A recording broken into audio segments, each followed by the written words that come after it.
A lot of you guys asked me to create budget combo from older parts. So here it is. For parts I used, they are gathered second hand, so price is average for today's market. Let's go straight to the parts I'll be using in this build, starting with CPU, motherboard and RAM, which I get from guy who was selling everything together for about 80 euros. CPU is i7-3930K, motherboard is ASUS P9X79LE with 64GB of DDR3 RAM. Not very bad, not very great deal either, just average.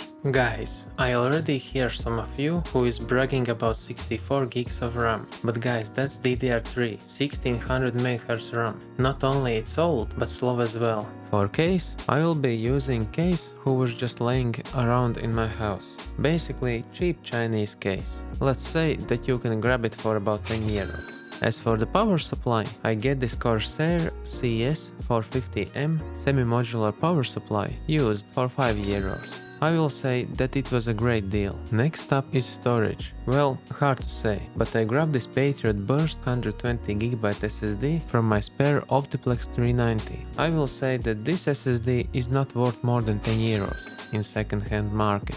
And last build piece, graphics card. And this card was very popular choice among you guys. And here it is, famous Palit GTX 770 JetStream 4GB version. And this card I bought for 20 euros. I will say that you can get better price than that, but it's still very capable card, so no regrets here. And that's about it for the parts. And I will be using Intel stock cooler for the CPU. Now straight to the game benchmarks. I will be testing only 4 games today, because you guys don't like to watch long videos. Then here is the shorter one. If you want to see some other games, write in the comments below. Now first game is CS2 in 1080p at high preset. Average computer gets 78.1 FPS, minimum was 37.7 FPS, where maximum was 128.6 FPS. I'd say nothing really was stuttering, but not very smooth gameplay either. But you need to count the GPU and CPU age.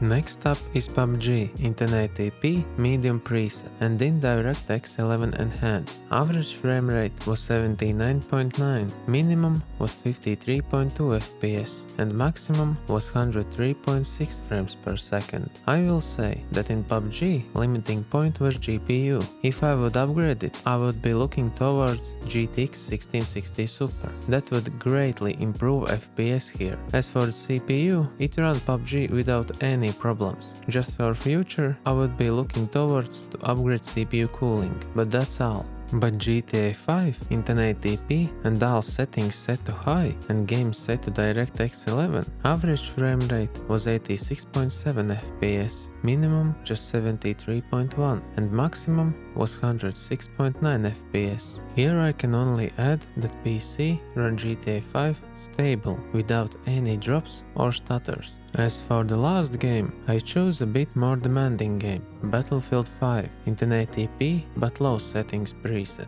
and game ran best in DirectX 12 mode. Average FPS was 72.3, minimum was 58.7 FPS and maximum was 104.8 FPS. In Battlefield there was little bit of stutters when you get shot from the tank or airplane, but overall game was playable. If you asked me if I would enjoy this game at low preset, well, maybe, but for under 150 euros I will enjoy anything what this computer can run, even Microsoft Excel. For my conclusion, I will say that this computer is worth every cent, at least for me, because how else you will enjoy your first build?